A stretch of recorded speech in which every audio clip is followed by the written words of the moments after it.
Hi, I'm Buck, your personal tour guide to the Federal Reserve. I'm here to introduce you to one of the most complex but effective institutions in the United States. But don't worry, I'll explain it all in plain English. Just beside me is a roadmap of where we're going.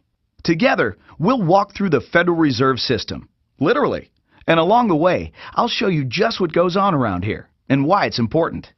By the end of this tour, you too will be able to explain the Federal Reserve in plain English. There is no other agency of government which can overrule actions that we take. There is no other agency of government which can overrule actions that we take. There is no other agency of government which can overrule actions that we take. That would effectively be a takeover of monetary policy by the Congress, a repudiation of the independence of the Federal Reserve, which would be highly destructive to the stability of the financial system, the dollar, and our national economic situation. The Federal Reserve does not own any gold at all. We have not owned gold since 1934.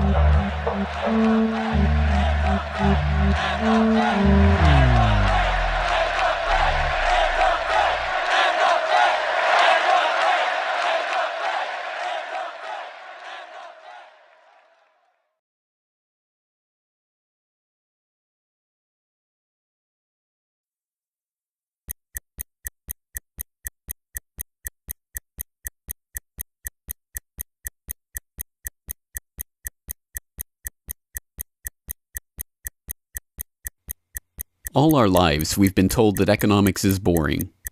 It's dull. It's not worth the time it takes to understand it. And all our lives, we've been lied to.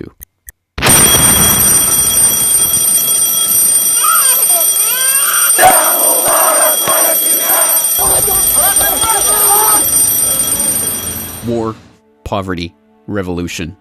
They all hinge on economics, and economics all rests on one key concept. Money. Money. It is the economic water in which we live our lives. We even call it currency. It flows around us, carries us in its wake, drowns those who are not careful. We use it every day, in nearly every transaction we conduct. We spend our lives working for it, worrying about it, saving it, spending it, pinching it. It defines our social status. It compromises our morals. People are willing to fight, die, and kill for it. But what is it? Where does it come from? How is it created? Who controls it? It is a remarkable fact that, given its central importance in our lives, not one person in 100 could answer such basic questions about money as these. So if you were planning a family, you'd want to know where babies come from. Yeah. And this is a lot about banking. So let me ask you, where does money come from? Where does the money come from? Where does any money? The government prints it. It's printed off. Where does money come from? How is new money created? By labor. People work and produce wealth, and the money is supposed to match that wealth. Where does money come from? Well, I have a pretty different outlook on money. It actually comes from like trees, right? But why is this? How could we be so ignorant about a topic of such importance? Where does money come from is a basic, childlike question. So why is our only response the childlike answer meant as a joke? It grows on trees. Such a profound state of ignorance could not come about naturally. From the time we are children, we are curious about the world and eager to learn about the way it works. And what could lead to a better understanding of the way the world works than a knowledge of money, its creation and destruction? Yet discussion of this topic is fastidiously avoided in our school years and ignored in our daily life.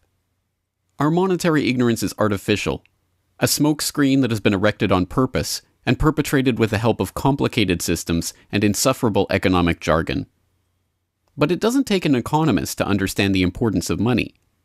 Deep down, we all know that the wars, the poverty, the violence we see around us hinges on this question of money. It seems like a 1,000-piece jigsaw puzzle just waiting to be solved. And it is. The puzzle pieces, taken together, create an image of the Federal Reserve, America's central bank and the heart of the country's banking system. Despite its central importance to the economy, relatively few have heard of it, and fewer still know what it is, despite the bank's attempts at self-description. Our economy runs on a complex system of exchange of goods and services, in which money plays a key part. Coin, currencies, savings, and checking accounts, the overall supply of money is managed by the Federal Reserve. Money is the medium through which economic exchanges take place, and money as a standard of value helps us to set prices for goods and services. The job of managing money, monetary policy, is to preserve the purchasing power of the dollar while ensuring that a sufficient amount of money is available to promote economic growth. The Federal Reserve also promotes the safety and soundness of the institutions where we do our banking. It ensures that the mechanisms by which we make payments, whether by cash, check, or electronic means, operate smoothly and efficiently. And in its fiscal role, acts as the banker for the United States government. Now, these duties comprise the major responsibilities of our central bank. But in order to really understand the Federal Reserve, we must first understand its origins and context. We must deconstruct the puzzle.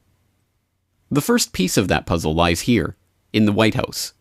This is where the Federal Reserve Act, then known as the Currency Bill, was signed into law after passing the House and Senate in late December 1913. The New York Times of Christmas Eve 1913 described the festive scene. The Christmas spirit pervaded the gathering. While the ceremony was a little less impressive than that of the signing of the Tariff Act on October 3rd last in the same room, the spectators were much more enthusiastic and seized every occasion to applaud. There in the White House that fateful December evening, President Wilson signed away the last veneer of control over the American money supply to a cartel, a well-organized gang of crooks so successful, so cunning, so well hidden that even now, a century later, few know of its existence, let alone the details of its operations.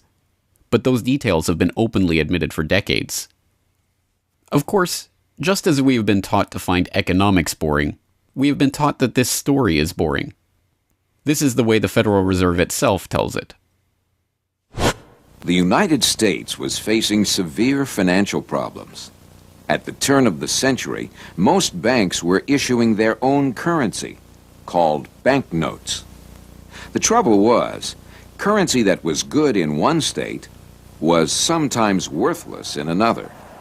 People began to lose confidence in their money, since it was only as sound as the bank that issued it. Fearful that their bank might go out of business, they rushed to exchange their banknotes for gold or silver. By attempting to do so, they created the Panic of 1907. During the panic, people streamed to the banks and demanded their deposits. The banks could not meet the demand. They simply did not have enough gold and silver coin available. Many banks went under. People lost millions of dollars. Businesses suffered, unemployment rose, and the stability of our economic system was again threatened. Well, this couldn't go on. If the country was going to grow and prosper, some means would have to be found to achieve financial and economic stability. To prevent financial panics like the one in 1907, President Woodrow Wilson signed the Federal Reserve Act into law in 1913. But this is history as told by the victors, a revisionist vision in which the creation of a central bank to control the nation's money supply is merely a boring historical footnote, about as important as the invention of the zipper or an early 20th century hula hoop craze. The truth is that the story of the secret banking conclave that gave birth to that Federal Reserve Act is as exciting and dramatic as any Hollywood screenplay or detective novel yarn, and all the more remarkable for the fact that it is all true. We pick up the story, appropriately enough, under cover of darkness. It was the night of November 22nd, 1910, and a group of the richest and most powerful men in America were boarding a private rail car at an unassuming railroad station in Hoboken, New Jersey. The car, waiting with shades drawn to keep onlookers from seeing inside, belonged to Senator Nelson Aldrich, the father-in-law of billionaire heir to the Rockefeller dynasty, John D. Rockefeller Jr. A central figure on the influential Senate Finance Committee where he oversaw the nation's monetary policy, Aldrich was referred to in the press as the general manager of the nation. Joining him that evening was his private secretary Shelton, and a who's who of the nation's banking and financial elite. A. Pyatt Andrew, the Assistant Treasury Secretary, Frank Vanderlip, President of the National City Bank of New York, Henry P. Davison, a senior partner of J.P. Morgan Company, Benjamin Strong Jr., an associate of J.P. Morgan and president of Bankers Trust Co., and Paul Warburg, heir of the Warburg banking family and son-in-law of Solomon Loeb of the famed New York investment firm Kuhn Loeb and Company. The men had been told to arrive one by one after sunset to attract as little attention as possible. Indeed, secrecy was so important to their mission that the group did not use anything but their first names throughout the journey so as to keep their true identities secret even from their own servants and waitstaff. The movements of any one of them would have been reason enough to attract the attention of New York's voracious press, especially in an era where banking and monetary reform was seen as a key issue for the future of the nation. A meeting of all of them, now that would surely have been the story of the century. And it was. Their destination? The secluded Jekyll Island off the coast of Georgia, home to the prestigious Jekyll Island Club whose members included the Morgans, Rockefellers, Warburgs, and Rothschilds. Their purpose? Davison told intrepid local reporters who had caught wind of the meeting that they were going duck hunting. But in reality, they were going to draft a reform of the nation's banking industry in complete secrecy. G. Edward Griffin, the author of the best-selling The Creature from Jekyll Island and a longtime Federal Reserve researcher, explains.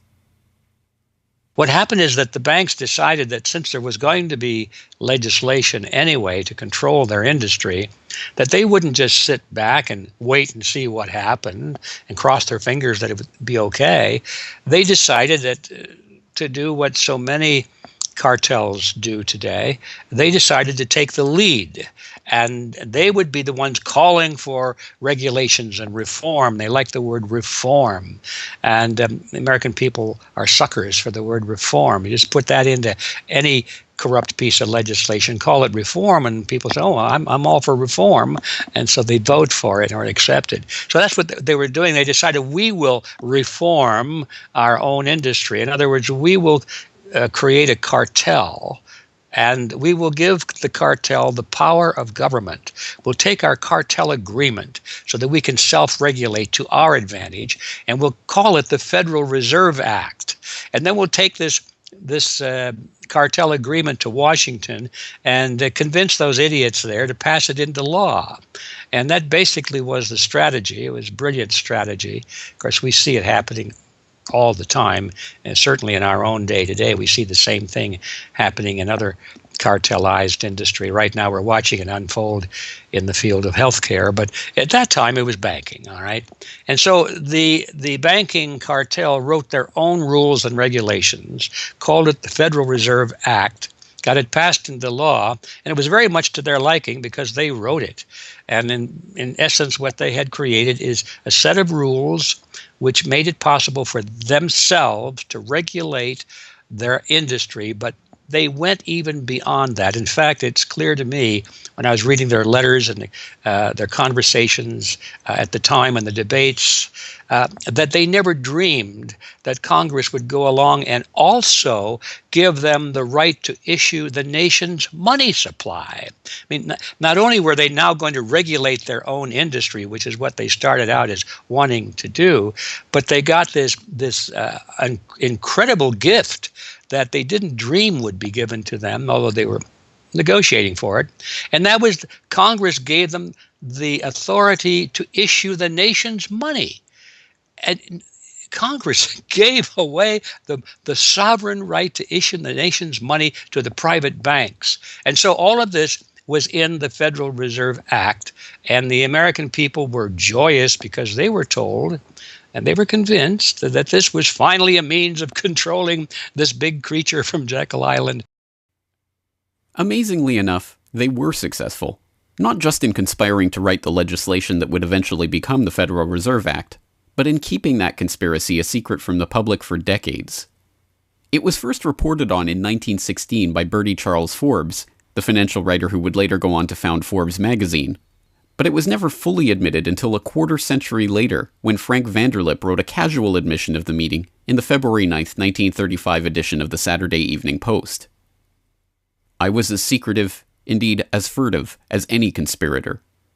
I do not feel it is any exaggeration to speak of our secret expedition to Jekyll Island as the occasion of the actual conception of what eventually became the Federal Reserve System. Over the course of their 9 days of deliberation at the Jekyll Island Club, they devised a plan so overarching, so ambitious, that even they could scarcely imagine that it would ever be passed by Congress.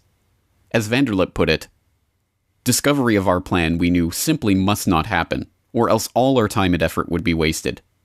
If it were to be exposed publicly that our particular group had got together and written a banking bill, that bill would have no chance whatever of passage by Congress. So what precisely did this conclave of conspirators devise at their Jekyll Island meeting? A plan for a central banking system to be owned by the banks themselves, a system which would organize the nation's banks into a private cartel that would have sole control over the money supply itself. At the end of their 9-day meeting, the bankers and financiers went back to their respective offices content in what they had accomplished.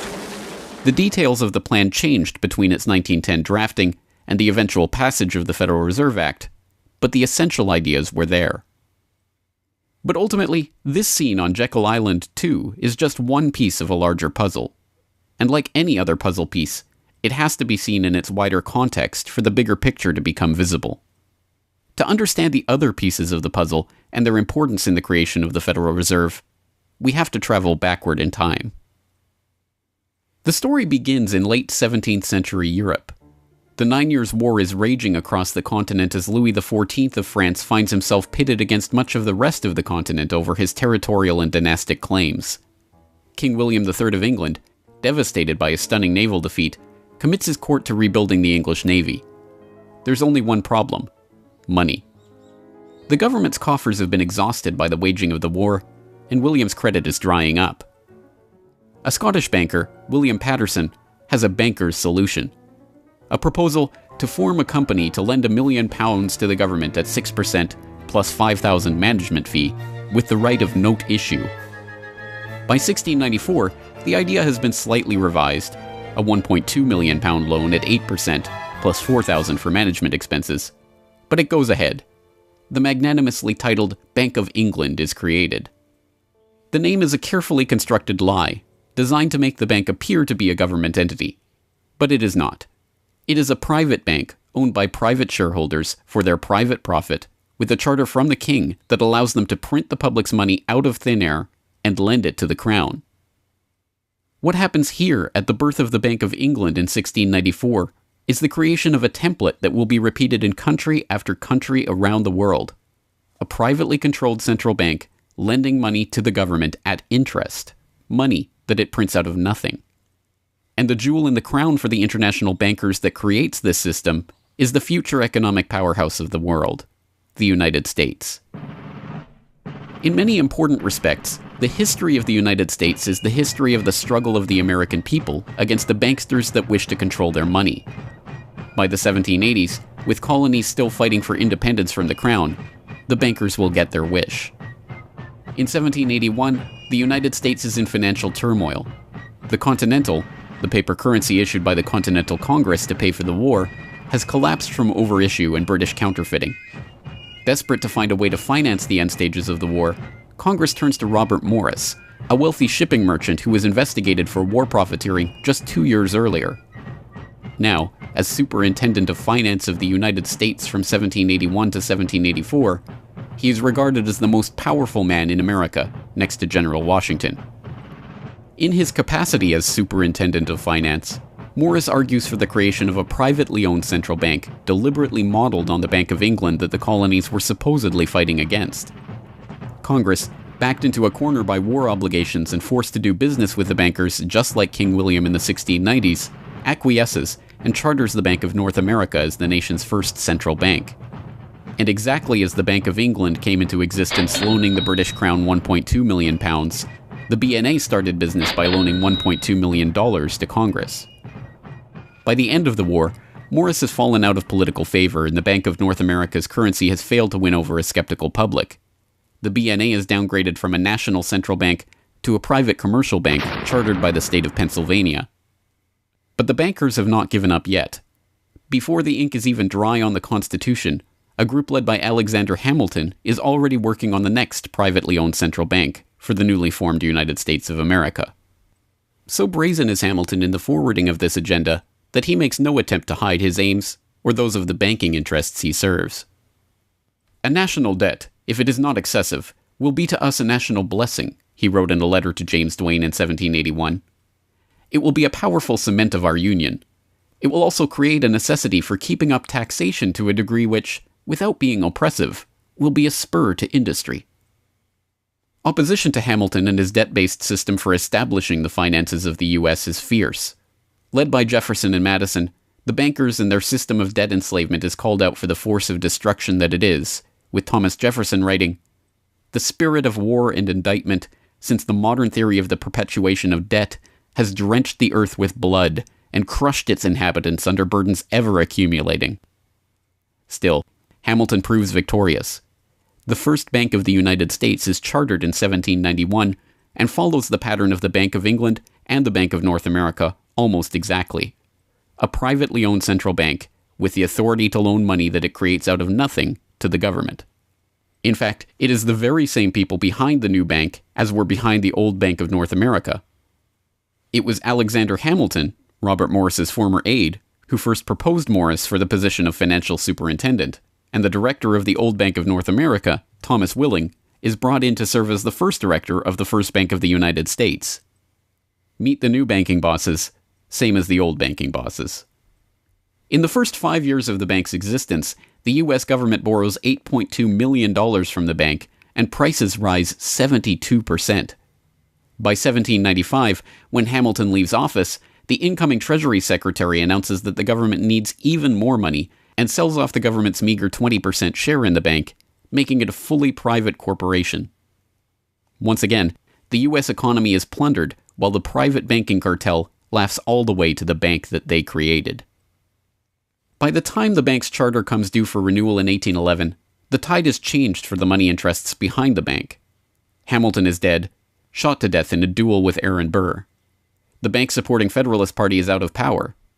The public are wary of foreign ownership of the central bank, and what's more, don't see the point of a central bank in time of peace. Accordingly, the charter renewal is voted down in the Senate, and the bank is closed in 1811. Less than a year later, the U.S. is once again at war with England.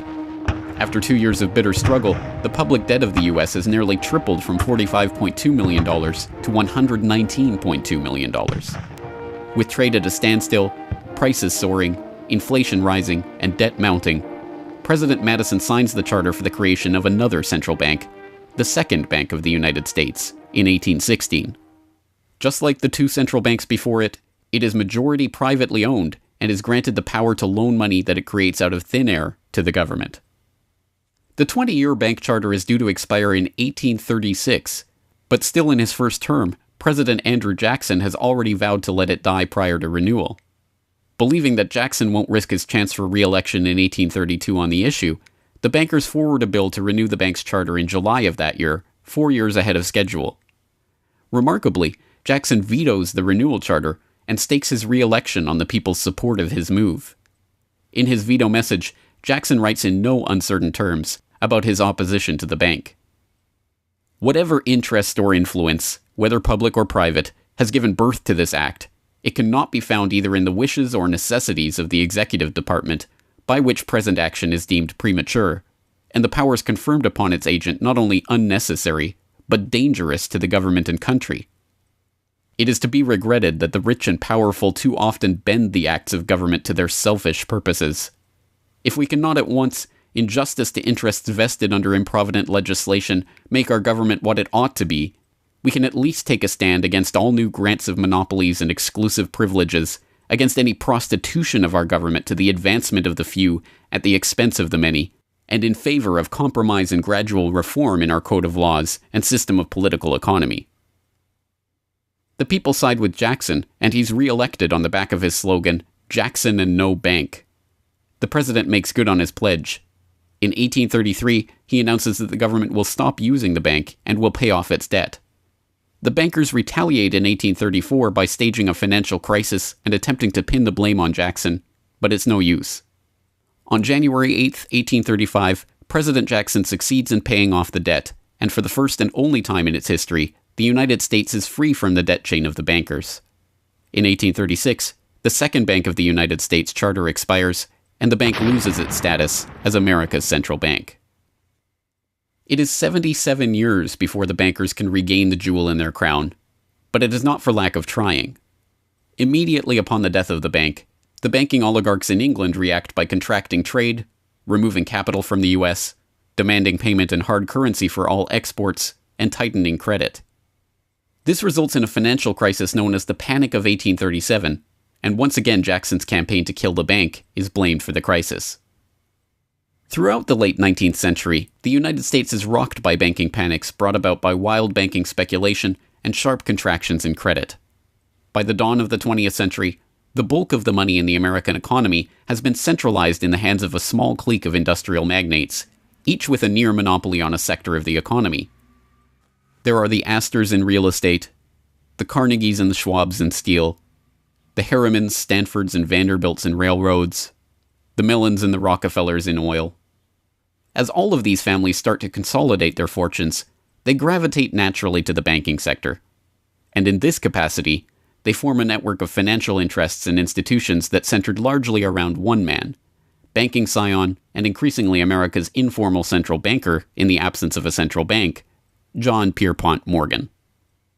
John Pierpont Morgan, or Pierpont as he prefers to be called, is born in Hartford, Connecticut in 1837 to Junius Spencer Morgan, a successful banker and financier. Morgan rides his father's coattails into the banking business, and by 1871 is partnered in his own firm, the firm that was eventually to become J.P. Morgan and Company. It is Morgan who finances Cornelius Vanderbilt's New York Central Railroad. It is Morgan that finances the launch of nearly every major corporation of the period, from AT&T to General Electric to General Motors to DuPont. It is Morgan who buys out Carnegie and creates the United States Steel Corporation, America's first billion-dollar company. It is Morgan who brokers a deal with President Grover Cleveland to save the nation's gold reserves by selling $62 million worth of gold to the Treasury in return for government bonds. And it is Morgan who, in 1907, sets in motion the crisis that leads to the creation of the Federal Reserve. That year, Morgan begins spreading rumors about the precarious finances of the Knickerbocker Trust Company, a Morgan competitor and one of the largest financial institutions in the United States at the time. The resulting crisis, dubbed the Panic of 1907, shakes the U.S. financial system to its core. Morgan puts himself forward as a hero, boldly offering to help underwrite some of the faltering banks and brokerage houses to keep them from going under. After a bout of hand-wringing over the nation's finances, a congressional committee is assembled to investigate the Money Trust, the bankers and financiers who brought the nation so close to financial ruin and that wield such power over the nation's finances. The public follows the issue closely, and in the end a handful of bankers are identified as key players in the Money Trust's operations, including Paul Warburg, Benjamin Strong Jr., and J.P. Morgan. Andrew Gavin Marshall, editor of the People's Book Project, explains. At the beginning of the 20th century, there was an investigation following the greatest of these financial panics, which was in 1907. And this investigation was on what was called the Money Trust, which found that three banking interests, J.P. Morgan, National City Bank, and the Citibank of New York, I believe it was, basically controlled the entire financial system. So three banks. And the public hatred towards these institutions was unprecedented. There was an overwhelming consensus in the country for establishing a central bank. But there were many different interests in pushing this, and everyone had sort of their own specific purpose behind advocating for a central bank. So to represent the most people, you had farmer interests, populists, progressives, who were advocating a central bank because they couldn't take the recurring panics, but they wanted government control of a central bank. They wanted it to be exclusively under the public control because they despised and feared the New York banks as wielding too much influence. So for them, a central bank would be a way to curb the power of these private financial interests. On the other hand, those same financial interests were advocating for a central bank to serve as a source of stability for their control of the system, also to act as a lender of last resort to them, and so that they would never have to face collapse, but also in order to exert more control through a central bank. The private New York banking community wanted a central bank under the exclusive control of them. There's a shocker. So you had all these various different interests which converged. Of course, the most influential happened to be the New York financial houses, which were more aligned with European financial houses than they were with any other element in American society. The main individual behind the founding of the Federal Reserve was Paul Warburg, who was a partner with Kuhn, Loeb and Company, European banking house. His brothers were prominent bankers in Germany at that time, and he had, of course, close connections with every major financial and really big industrial firm in the United States, and most of those existing in Europe. And he was discussing all these ideas with his fellow compatriots in advocating for a central bank. In 1910, Warburg got the support of a senator named Senator Aldrich, whose family later married into the Rockefeller family. Again, I'm sure just a coincidence, but Aldrich invited Warburg and a number of other bankers to a private secret meeting on Jekyll Island, just off the coast of Georgia, where they met in 1910 to discuss the construction of a central bank in the United States, but one which, of course, would be owned and serve the interests of the private bankers. Aldrich then, in 1911, presented this as the Aldrich Plan or the Aldrich Bill in the U.S. Congress, and it was actually voted out. The public, suspicious of Senator Aldrich's banking connections, ultimately reject the Jekyll Island Cabal's Aldrich Plan. The Cabal does not give up, however. They simply revise and rename their plan, giving it a new public face, that of Senator Robert Owen and Representative Carter Glass. In the end, the money trust that was behind the Panic of 1907 uses the public's own outrage against them to complete their consolidation of control over the banking system. The newly retitled Federal Reserve Act is signed into law on December 23, 1913, and the Fed begins operations the next year.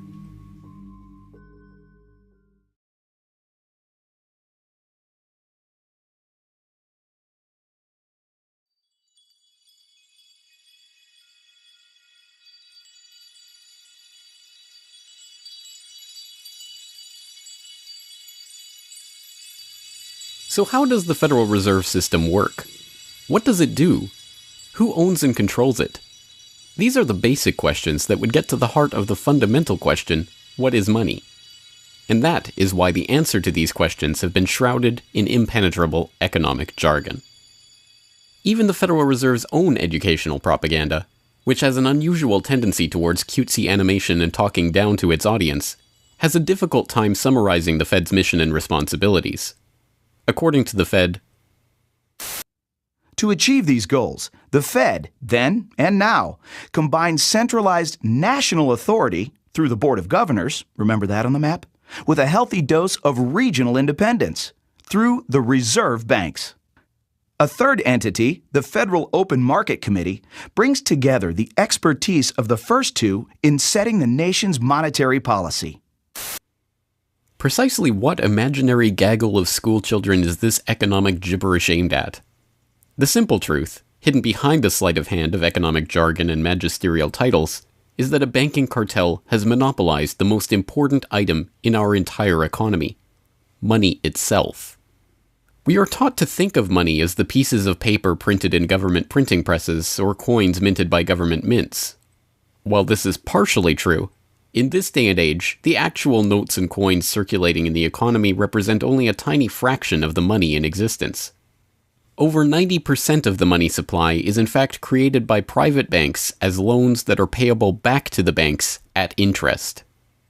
Although this simple fact is obscured by the wizards of Wall Street and gods of money who want to make the money creation process into some special art of alchemy carefully overseen by the government, the truth is not hidden from the public. In December 1977, the Federal Reserve Bank of New York published another of its dumbed-down cartoon-ridden information pamphlets for the general public, attempting to explain the functions of the Federal Reserve System. There in black and white, they carefully explain the money creation process. Commercial banks create checkbook money whenever they grant a loan, simply by adding new deposit dollars to accounts on their books in exchange for a borrower's IOU. Banks create money by monetizing the private debts of businesses and individuals. That is, they create amounts of money against the value of those IOUs. There it is, in plain English. The vast majority of money in the economy, the checkbook money in our accounts at the bank and that we use in our electronic transfers and digital payments, is created not by a government printing press, but by the bank itself. It is created out of thin air as debt, owed back to the bank that created it at interest. This means that bank loans are not money taken from other bank depositors, but new money simply conjured into existence and placed into your account. And the bank is able to create much more money than it has cash to back up those deposits. The Fed claims to be the entity overseeing and backing up the banking industry. It was established, according to its own propaganda, to stabilize the system and prevent bank runs like the Panic of 1907 from happening again. Throughout much of the 1800s, almost any organization that wanted could print its own money. As a result, many states, banks, and even one New York druggist did just that. In fact, at one time, there were over 30,000 different varieties of currency in circulation. Imagine the confusion. Not only were there multitudes of currencies, some were redeemable in gold and silver, others were backed by bonds issued by regional governments. It was not unusual for people to lose faith both in the value of their currency and in the entire financial system. With many people trying to withdraw their deposits at once, sometimes the banks didn't have enough money on hand to pay their depositors. Then, when the funds ran out, the banks suspended payment temporarily, and some even closed. People lost their entire savings, and sometimes regional economies suffered. Obviously, something had to be done, and in 1913, something was. And that year, President Woodrow Wilson signed into effect the Federal Reserve Act. This act created the Federal Reserve System to provide a safer and more stable monetary and banking system.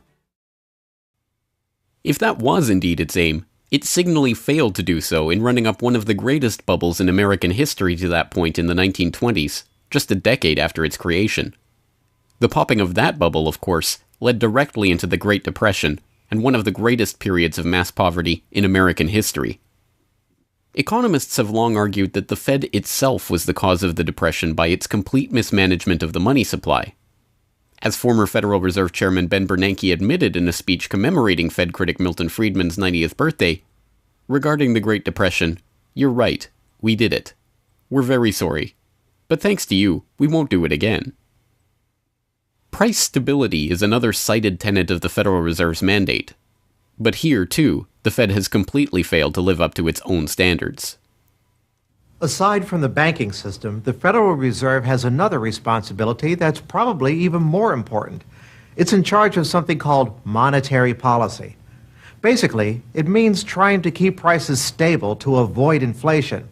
Say you buy a CD today for $14. But what if next year the price of the CD jumped to $20 or $50? Not because of a change in supply or demand, but because all prices were going up. That's inflation. There are a lot of different causes of inflation, but one of the most important is too much money. The Fed can adjust the money supply by injecting money into the system electronically or by withdrawing money from the economy. Think of it. The Federal Reserve has the ability to create money and make it disappear. What's most important is what happens as a result. Anytime the supply of money is altered, the effects are felt throughout the economy. The Fed's methods have changed over time to take advantage of the latest computers and electronics, but its mission remains the same: to aim for stable prices, full employment, and a growing economy. 100 years ago, in 1913, the Fed was created, and we've marked it with a vertical line there. Consumer prices now are about 30 times higher than they were when the Fed was created in 1913. Paper money, too, is the responsibility of the Federal Reserve. Hence, the dollars in circulation are not Treasury notes, not bills of credit, but Federal Reserve notes, debt-based notes backed up, ultimately, by the government's own promise to pay. It's sovereign bonds backed up by the taxpayers themselves. At one time, the Federal Reserve banks were legally required to keep large stockpiles of gold in reserve to back up these notes. But that requirement was abandoned, and today the notes are backed up mostly by government securities. The Fed no longer keeps any actual gold on its books, but gold certificates issued by the Treasury and valued not at the spot price of $1,300 per troy ounce, but an arbitrarily fixed statutory price of $42 2/9 per ounce. But I do have one question. During the crisis, or any time that you're aware of, has the Federal Reserve or Treasury participated in any gold swaps arrangements? We don't. The Federal Reserve does not own any gold at all. We have not owned gold since 1934. So we have not engaged in any gold swaps. But it appears on your balance sheet that you hold gold. What appears on our balance sheet is gold certificates. When we turned before 1934, the Federal Reserve did own gold. We turned that over by law to the Treasury and received in return for that gold certificate. If the Treasury entered into, because under the Exchange Stabilization Fund, I would assume they probably have the legal authority to do it, they wouldn't be able to do it then because you have the securities for essentially all the gold? No, we have no interest in the gold that is owned by the Treasury. We have simply an accounting document that is called gold certificates that represents the value at a statutory rate and still that we gave to the Treasury in 1930. And still measured at $42 an ounce, which makes no sense whatsoever. Clearly, there is a discrepancy between what we are led to believe is motivating the Fed and what it actually does. To understand what the Fed is actually intended to do, it's first important to understand that the Federal Reserve is not a bank per se, but a system. This system codifies, institutionalizes, oversees, and undergirds a form of banking called fractional reserve banking, in which banks are allowed to lend out more money than they actually have in their vaults. The whole process starts, the process of decay and corruption starts with something called fractional reserve banking. That's the technical name for it. And what that really means is that as the banking institution developed over several centuries, starting, of course, in Europe, it developed the practice of legalizing a certain dishonest accounting procedure. In other words, in the very, very beginning, if you want to go all the way back, people would bring their gold or silver to the banks for safekeeping.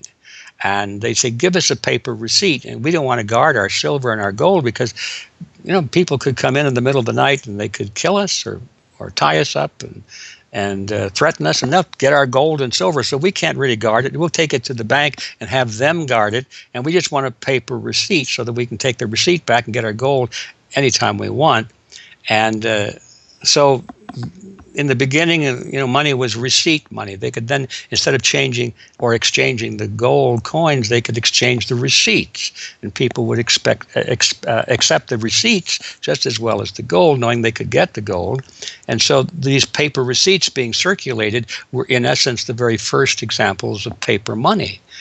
Well, the banks learned early on that game that here they were sitting on this pile of gold and all these paper receipts out there. People weren't bringing the receipts in anymore. Very few of them, maybe 5%, maybe 7% of the people would bring in their paper receipts and ask for the gold. So they said, why don't we just sort of give more receipts out than we have gold? They'll never know because we only are asked at the best 7% of it, so we can create more receipts for gold than we have, and we can collect interest on that because we'll loan that into the economy and we'll charge interest on this money that we don't really have. And it's a pretty good gimmick, don't you think? And they, well, yeah, of course. And so that's how fractional reserve banking started. And now it's institutionalized, and they teach it in school. No one ever questions the integrity of it or the ethics of it. They say, well, that's the way banking works. And isn't it wonderful that we now have this flexible currency and we have prosperity and all of this sort of thing? So it all starts with this concept of fractional reserve banking. And the trouble is with that is it works most of the time, but every once in a while there are a few ripples that come along that are a little bit bigger than the other ripples, and maybe one of them is a wave, and more than 7% will come in and ask for their gold. Maybe 20% will come in, or 30%. And well, now the banks are embarrassed because the fraud is exposed. They say, well, we don't have your gold. What do you mean you don't have my gold? I gave it to you and put it on deposit, and you said you'd safeguard it. Well, we don't have it. We loaned it out. So then the word gets out, and everybody and their uncle comes and lines up for their gold. And of course, they don't have it, and the banks are closed. They have bank holidays, and the banks are embarrassed. They go out of business. People lose their savings, and you have these terrible banking crashes that were ricocheting all around the world prior to this time. And that's what caused the concern. One of the things that caused the concern of the American people, they didn't want that anymore. They wanted to put a stop to that. And that was the whole purpose, supposedly, of the Federal Reserve System, was to put a stop to that. But since the people who designed the plan to put a stop to it were the very ones who were doing it in the first place, you can not be surprised that their solution was not a very good one insofar as the American people were concerned. Their solution was to expand it. Not to control it, but to expand it. See, prior to that time, this little game of fractional reserve banking was localized at the state level. Each state was doing its own little fractional reserve banking system. Each state, in essence, had its own Federal Reserve. Central banks were authorized by state law to do this sort of thing, and that was causing all this problem. And so the Federal Reserve came along and said, well, no, we're not going to do this at the state level anymore because look at all the problem it's causing. We're going to consolidate it all together, and we're going to do it at the national level. The key to this system, of course, is who controls this incredible power to regulate the economy by setting reserve requirements and targeting interest rates. The answer to this question, too, has been deliberately obscured. The Federal Reserve System is a deliberately confusing mishmash of public and private interests, reserve banks, boards and committees, centralized in Washington and spread out across the United States. So you have the Federal Reserve Board in Washington, appointed by the president. That's the only part of this system that is directly dependent upon the government for input. That's the federal part, that the government, the president specifically, gets to choose a few select governors. The 12 regional banks, the most influential of which is the Federal Reserve Bank of New York, essentially based in Wall Street to represent Wall Street, is representative of the major Wall Street banks who own shares in the private, not federal, but private Federal Reserve Bank of New York. All the other regional banks are also private banks. They vary according to how much influence they wield, but the Kansas City Fed is influential, the St. Louis Fed, the Dallas Fed. But the New York Fed is really the center of this system. And precisely because it represents the Wall Street banks who appoint the leadership of the New York Fed. So the New York Fed has a lot of public power, but no public accountability. It has no oversight. It does not answer to Congress the way that the chairman of the Federal Reserve Board of Governors does. And even then, the chairman of the Federal Reserve Board, who is appointed by the president, does not answer to the president. He does not answer to Congress. He goes to Congress to testify, but the policy that they set is independent. So they have no input from the government. The government can't tell them what to do, legally speaking. And of course, they don't. Do you think it would cause problems for the Fed or for the economy if that legislation was to pass? My concern about the legislation is that if the GAO is auditing not only the operational aspects of our programs and the details of the programs, but is making judgments about our policy decisions that would effectively be a takeover of monetary policy by the Congress, a repudiation of the independence of the Federal Reserve, which would be highly destructive to the stability of the financial system, the dollar, and our national economic situation. The Federal Open Market Committee is responsible for setting interest rates. Now, this committee, which is enormously powerful, has as its membership the governor and vice chair of the Federal Reserve Board. But the Federal Open Market Committee, most of the membership is the presidents of the regional Federal Reserve banks representing private interests. So they have significant input into setting the interest rates. Interest rates are not set by a public body, they're set by private financial and corporate interests. And that's whose interests they serve, of course. The reason that the Federal Reserve goes to such great lengths to make its organizational structure as confusing as possible is to cover up the massive conflicts of interest that are at the heart of the system. The fact is that the Federal Reserve System is comprised of a board of governors, 12 regional banks, and an open market committee. The privately owned member banks of each Federal Reserve Bank vote on the majority of the Reserve Bank's directors, and the directors vote on members to serve on the Federal Open Market Committee, which determines monetary policy. What's more, Wall Street is given a prime seat at the table, with tradition holding that the president of the powerful New York Federal Reserve Bank be given the vice chairmanship of the FOMC and be made a permanent committee member. In effect, the private banks are the key determinants in the composition of the FOMC, which regulates the entire economy. According to the Fed, its monetary policy decisions do not have to be approved by the president or anyone else in the executive or legislative branches of government. It does not receive funding appropriated by the Congress, and the terms of the members of the Board of Governors span multiple presidential and congressional terms. Or, in the words of Alan Greenspan, what is the proper relationship, what should be the proper relationship between a chairman of the Fed and a president of the United States? Well, first of all, the Federal Reserve is an independent agency, and that means basically that there is no other agency of government which can overrule actions that we take. The Fed goes on in its self-mythologization to state that it is not a private, profit-making institution. This characterization is dishonest at best, and an outright lie at worst. The regional banks are themselves private corporations, as noted in a 1928 Supreme Court ruling. Instrumentalities like the national banks or the Federal Reserve Banks, in which there are private interests, are not departments of the government. They are private corporations in which the government has an interest. This point is even admitted by the Federal Reserve's own senior counsel.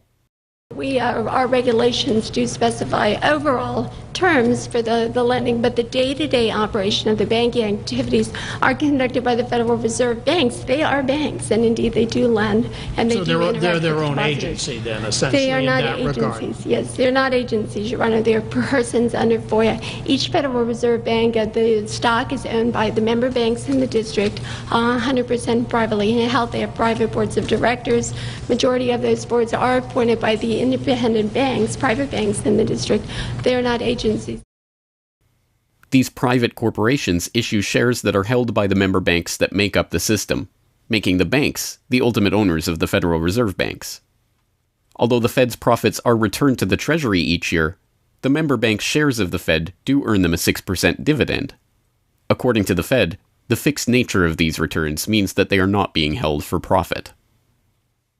Despite the dishonest nature of this description, however, it is important to understand that the bankers who own the Federal Reserve indeed do not make their money from the Fed directly.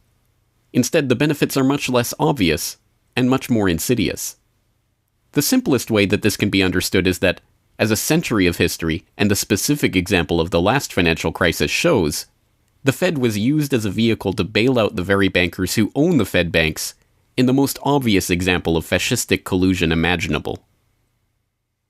A handful of financial institutions have enriched themselves as a result of institutional speculation on a large scale as well as manipulation of the market.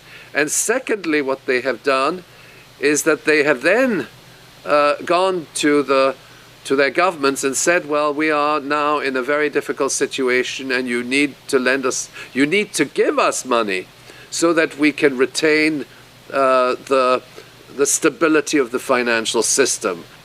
And who actually lends the money or brokers the public debt?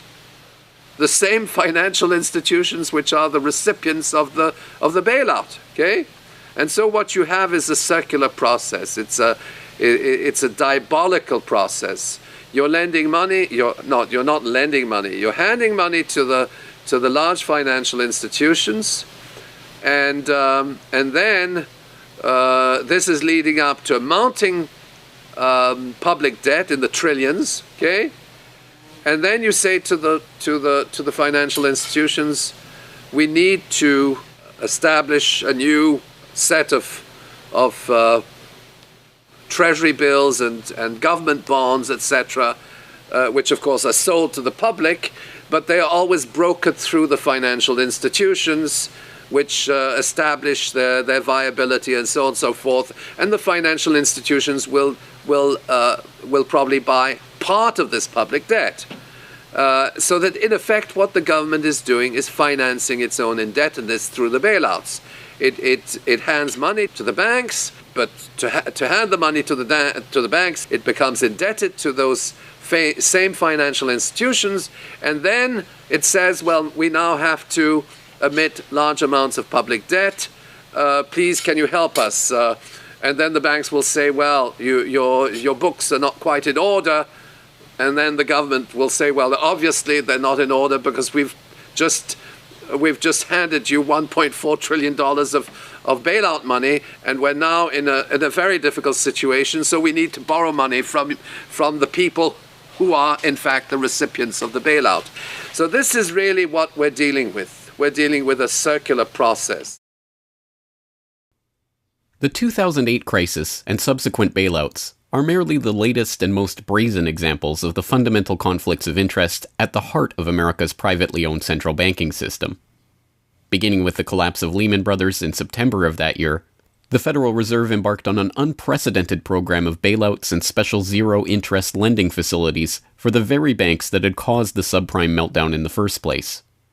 By the cartelization of the Federal Reserve structure, and thus not by accident, it was the very bank presidents who had overseen their banks' lending practices that ended up in the director positions of the Federal Reserve banks that voted on where to direct the trillions of dollars in bailout money. And unsurprisingly, they directed it toward their own banks. A stunning 2011 Government Accountability Office report examined $16 trillion of bailout facilities extended by the Fed in the wake of the crisis and exposed numerous examples of blatant conflicts of interest. Jeffrey Immelt, chief executive of General Electric, served as a director on the board of the Federal Reserve Bank of New York.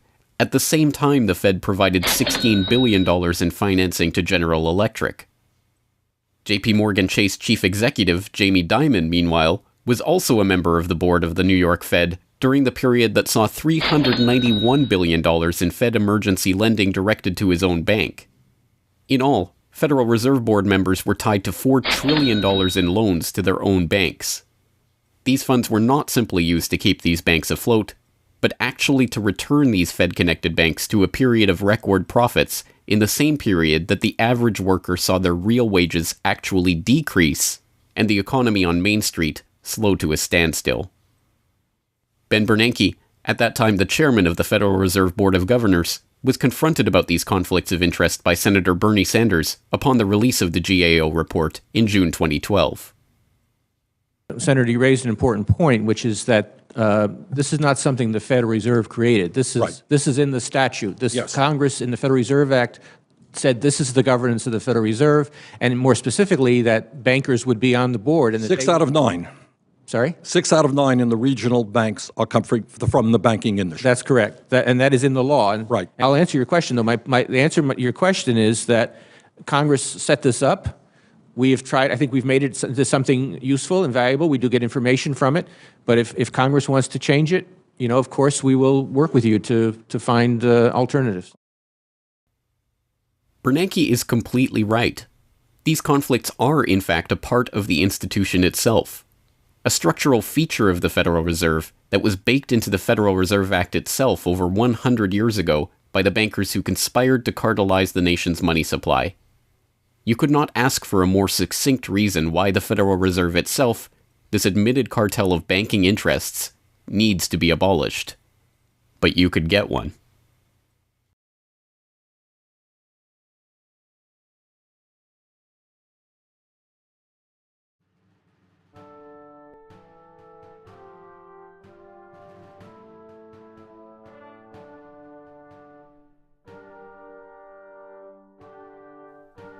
We now know that for centuries, the people of the United States have been at war with the international banking oligarchs.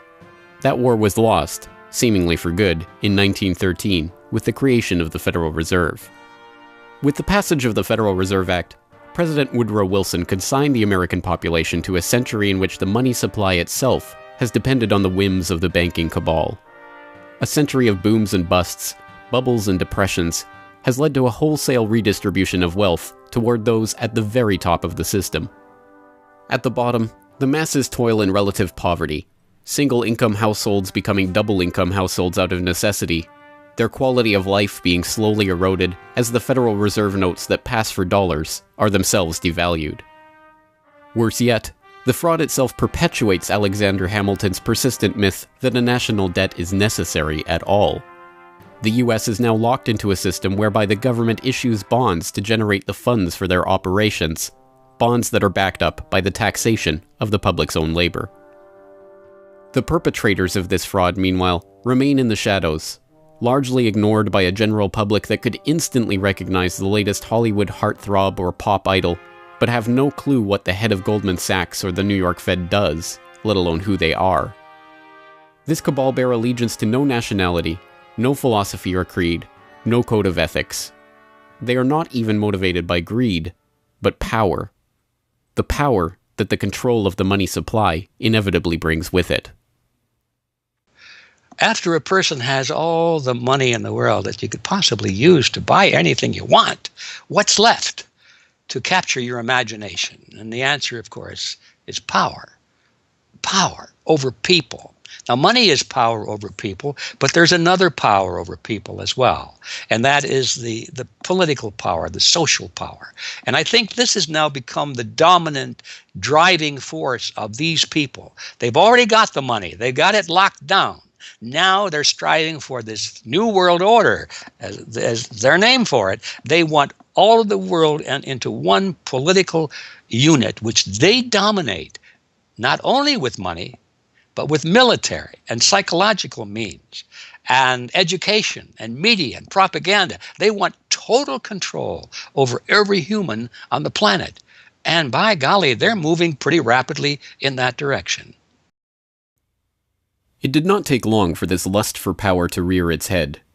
In 1921, just 7 years after the Fed began operations, the same J.P. Morgan-connected banking elite that founded the Federal Reserve incorporated an organization called the Council on Foreign Relations with the goal of taking over the foreign policy apparatus of the United States, including the State Department. In this quest, it was remarkably successful. Although there are only about 4,000 members in the organization today, its membership has included 21 Secretaries of Defense, 18 Treasury Secretaries, 18 Secretaries of State, 16 CIA directors, and many other high-ranking government officials, military officers, business elite, and, of course, bankers. The first director of the CFR was John W. Davis, J.P. Morgan's personal lawyer and a millionaire in his own right.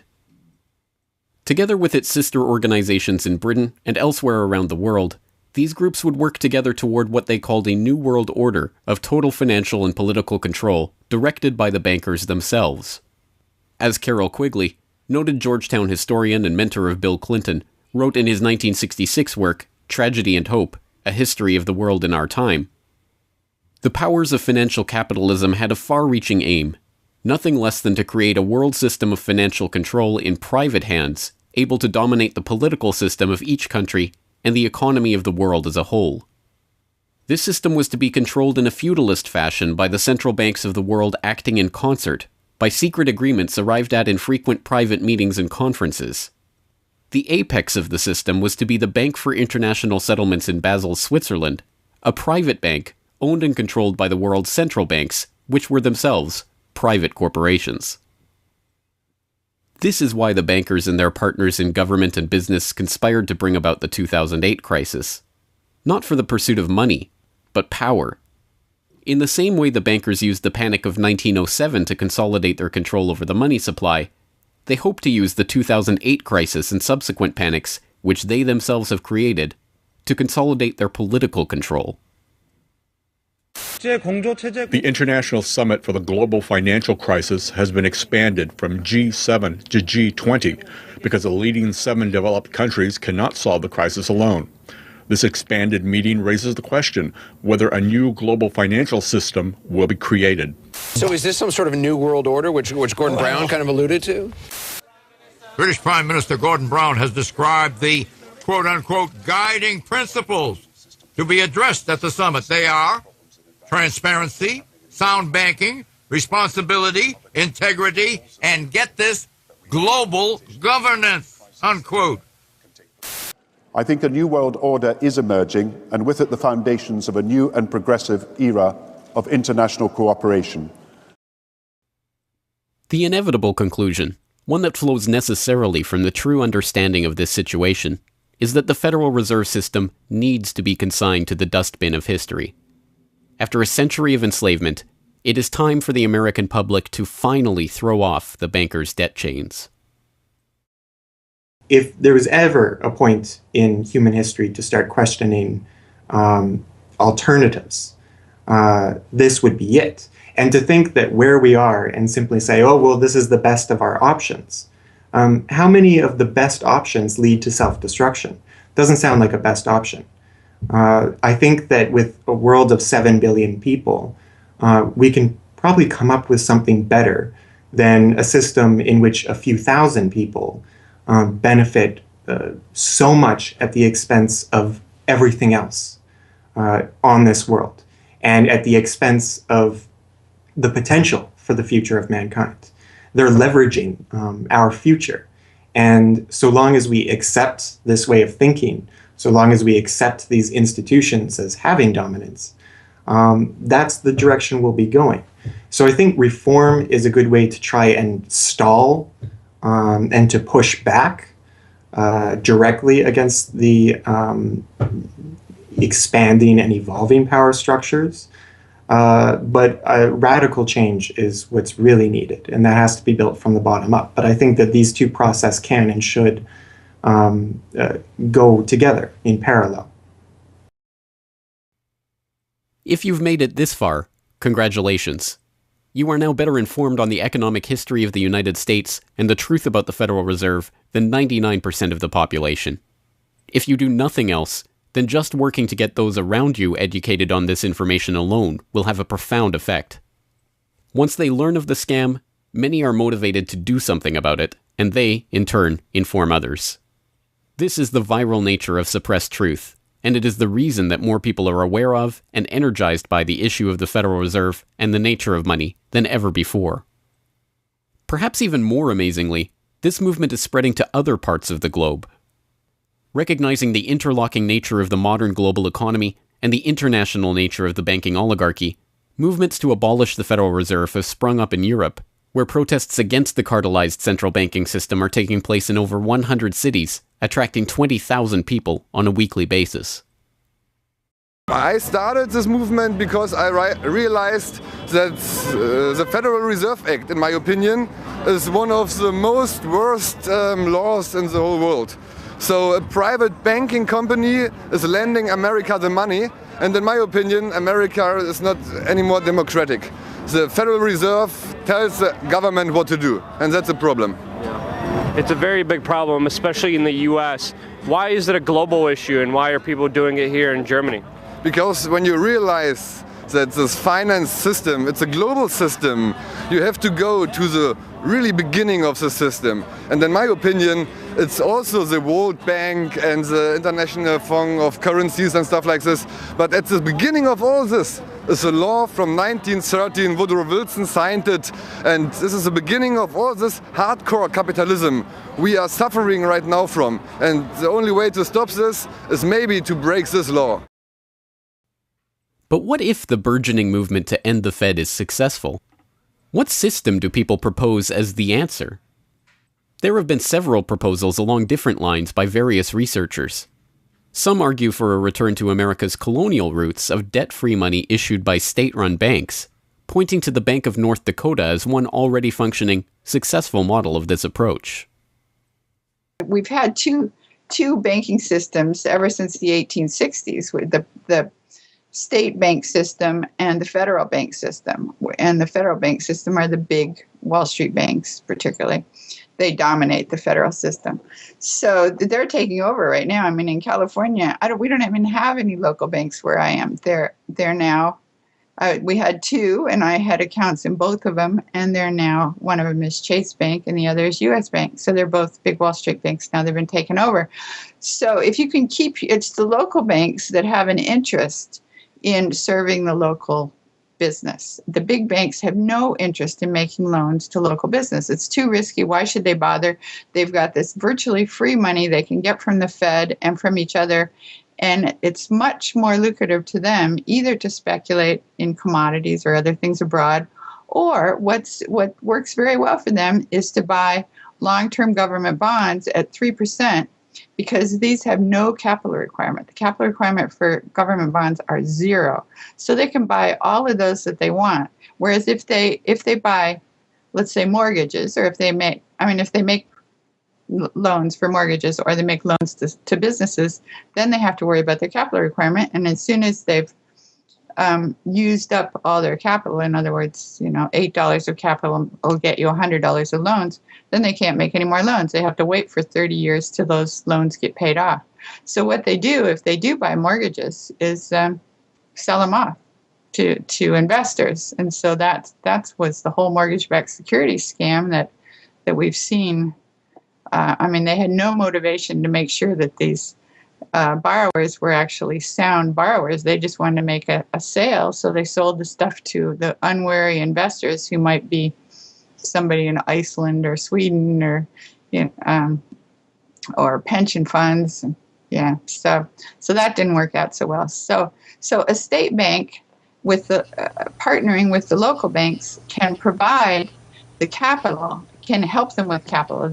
In North Dakota, the state bank guarantees the loans of the local banks, allowing them to make much bigger loans than they could otherwise.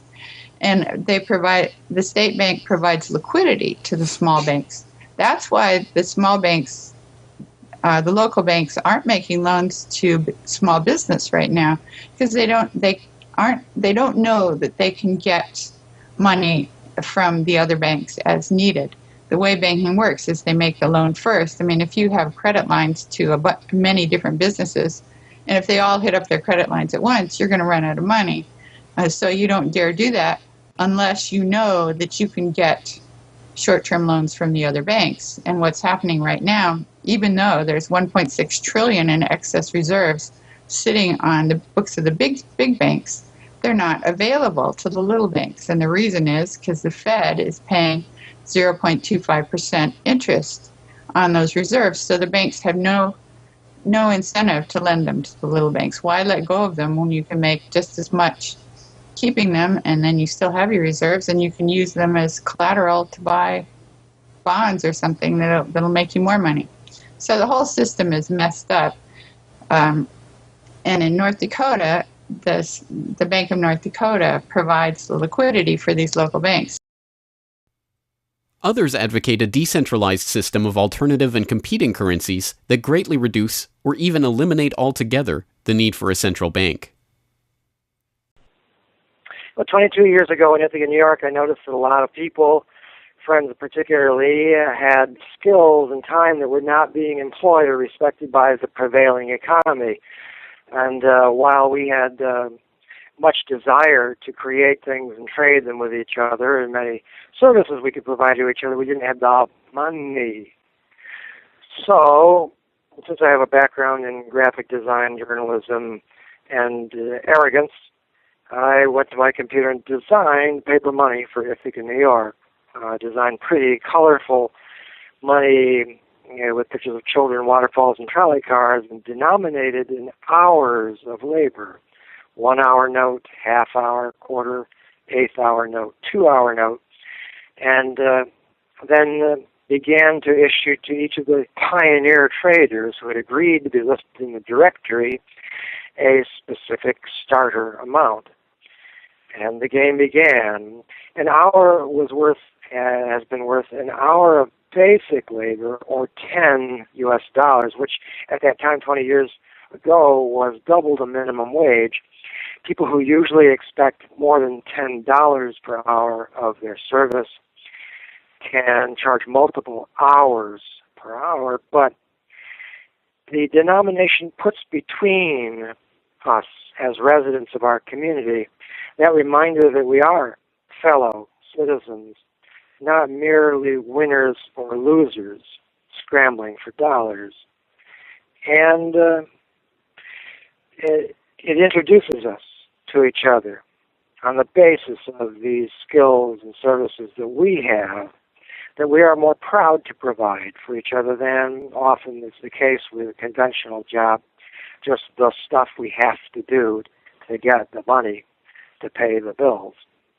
So through that trading process, that more intimate scale process within the community, we're more easily able to become friends and lovers and political allies.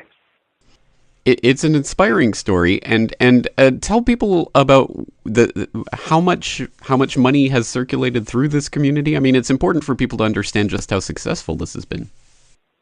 Because we're not a computer system, we don't have a specific volume of trading recorded, but by the grapevine, by phone surveys, and over the years watching the money move, we were able to guess very reliably at several $1 million equivalent of this money has transacted over those years, making loans without charging interest up to $30,000 value, which is the fundamental monetary revolution in our system.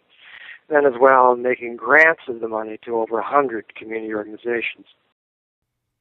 Some argue for currencies whose mathematical nature prevent them from being merely conjured into existence whenever a federal government wants to wage another war of aggression or forge another link in the seemingly endless train of governmental tyranny and abuse.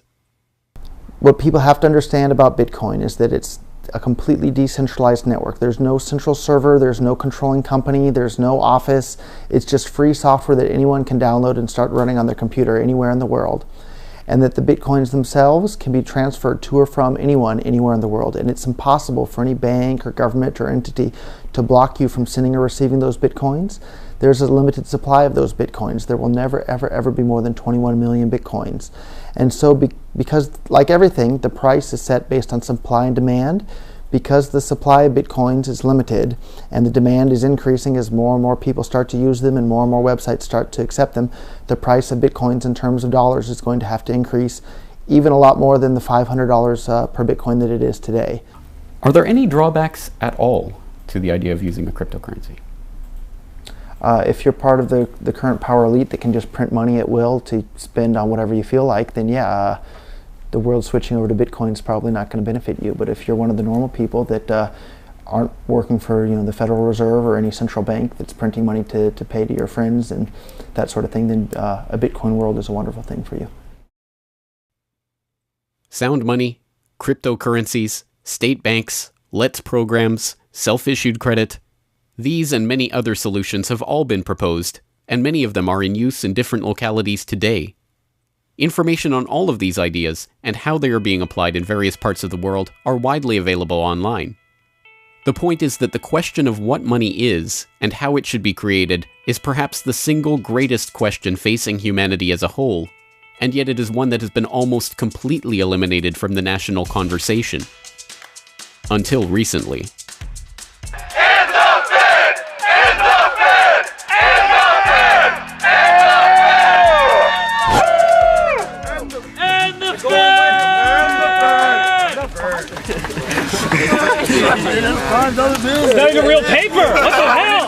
And the Fed! And the Fed!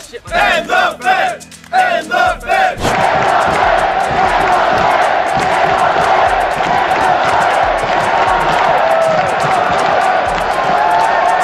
I haven't even gotten to that part yet. Will you do it again when I get to that part?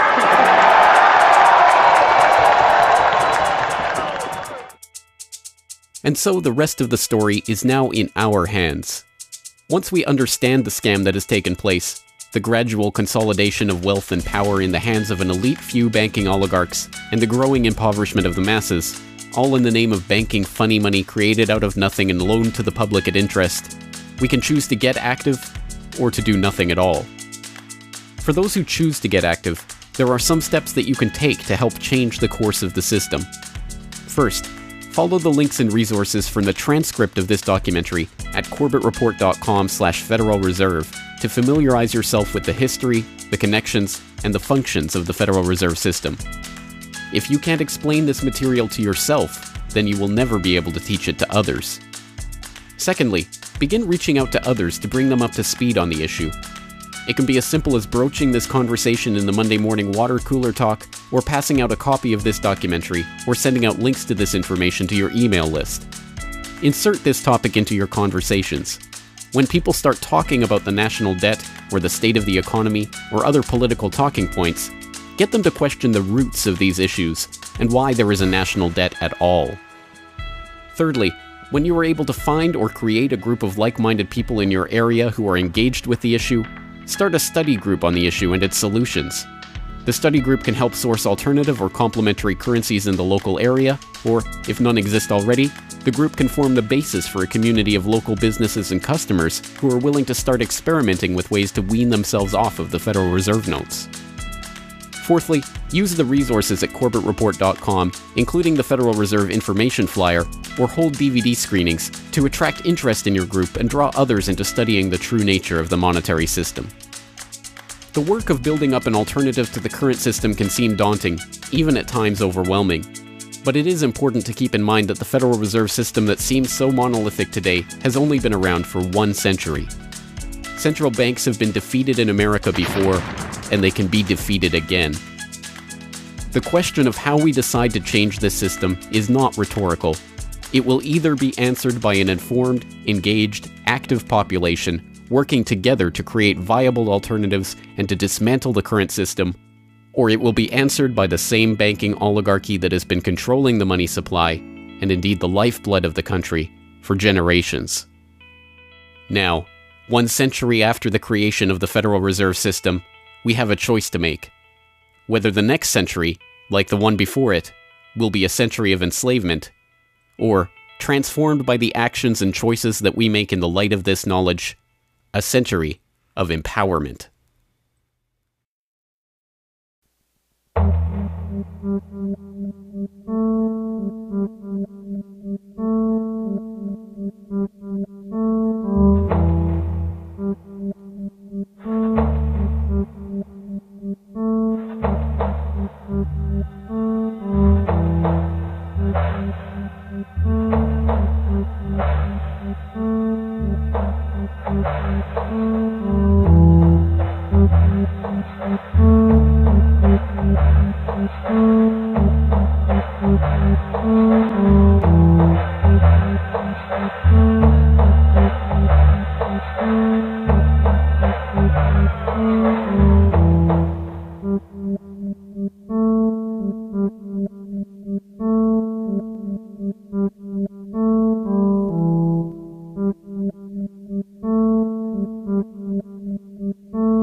Hello, this is James Corbett of corbettreport.com, the writer, producer, director, narrator, and just about everything else you can imagine with regards to the documentary that you just finished watching, Century of Enslavement, The History of the Federal Reserve.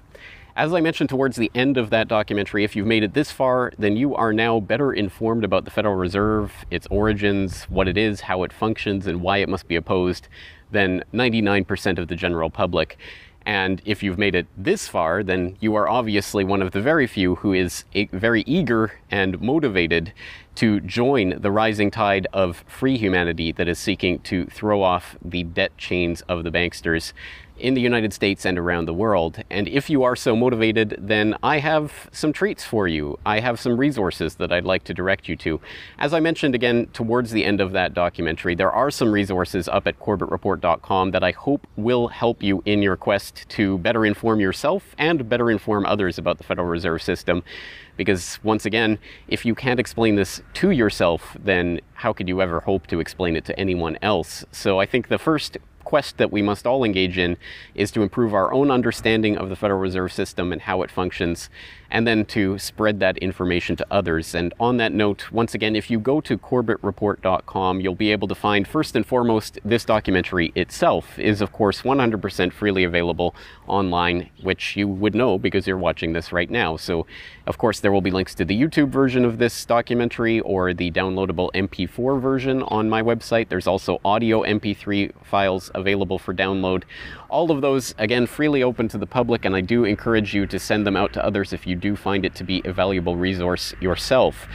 And once you're there at corbettreport.com, you'll find not only the documentary itself, but also a transcript of the documentary, complete with hyperlinks to all of the source documents, videos, articles, all of the information that was used to compile this documentary. So I hope that will be a valuable resource, again, for people who are looking to put this information together in a way that makes sense in their own head, and so that they can see where all of this information is coming from, much of it sourcing from the Federal Reserve itself. So I hope that the hyperlinked transcript will be valuable to people out there who are seeking to broaden their understanding of these topics.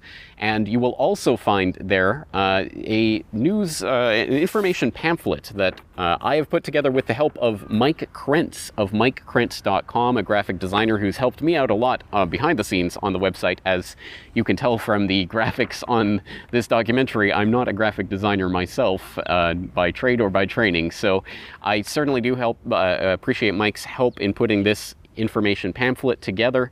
And this is just a few points that have been addressed in this video, informational points about the Federal Reserve, what it is, and some interesting little teasers to get people interested in this information. You can download and print this off from corbettreport.com and use it however you like, handing it out to people on the street, using it as a discussion point if you hold a DVD screening, if you want to just post it up in public areas, only where allowed by law, of course. Once again, this is freely available for download and for you to print out and to use to help spread information about the Federal Reserve System. And it's available both in color and black and white and should print nicely onto standard 8.5 by 11 letter size paper. So that will all be up there at the website, along with, of course, an actual DVD version of this documentary. Once again, if you do find this information useful, then I hope you will try to spread it to others. There are a lot of people who prefer the online link, but there will be some people who you cannot reach online. For those people, and for yourself, if you so desire, here is a physical hard copy that you can order from corbettreport.com for 2,000 Japanese yen. That's about 20 Federal Reserve notes. Because unfortunately, we are trapped in this debt-based bankster-led system, so we do all require these pieces of paper in order to put a roof over our head and food on the table, myself included. So your support is obviously greatly appreciated. And for that 2,000 Japanese yen, about 20 Federal Reserve notes, you'll receive this documentary. Disc 1 containing the documentary itself. Disc 2, the full 1-hour interview with G. Edward Griffin. So I think, again, a valuable resource for people who are looking for more information about the Federal Reserve. So that's available at corbettreport.com, along with all of this that we've talked about here, the information pamphlet, the hyperlink transcript, all of the various formats this is available in. Once again, I've tried to make this as straightforward as possible and also as detailed as possible so that you can start to further your own exploration and understanding of this system that we're facing. Once again, of course, any way that you choose to get this information out to others is greatly appreciated, but if you do want to send the Corbett Report links around, the best one to use is corbettreport.com/Federal Reserve. That will have the documentary in the YouTube format, it will have the downloadable MP3 and MP4 formats, it will have the transcript, it will have the downloadable information pamphlet, And it will also have a link to buy the DVD. So all of that will be there at corbettreport.com/Federal Reserve. Please send people there if you're going to send people anywhere. So once again, I really do salute you for taking time out of your busy day, out of your schedule, to devote yourself to watching and learning and understanding this material, and to helping spread this information and awareness to others, because it is only together that we will ever be able to form the movement that will ultimately turn the tide against the banksters and defeat the Federal Reserve and all of the similarly privately controlled central banks all around the world. So once again, thank you for your time and attention. I'm James Corbett of corbettreport.com.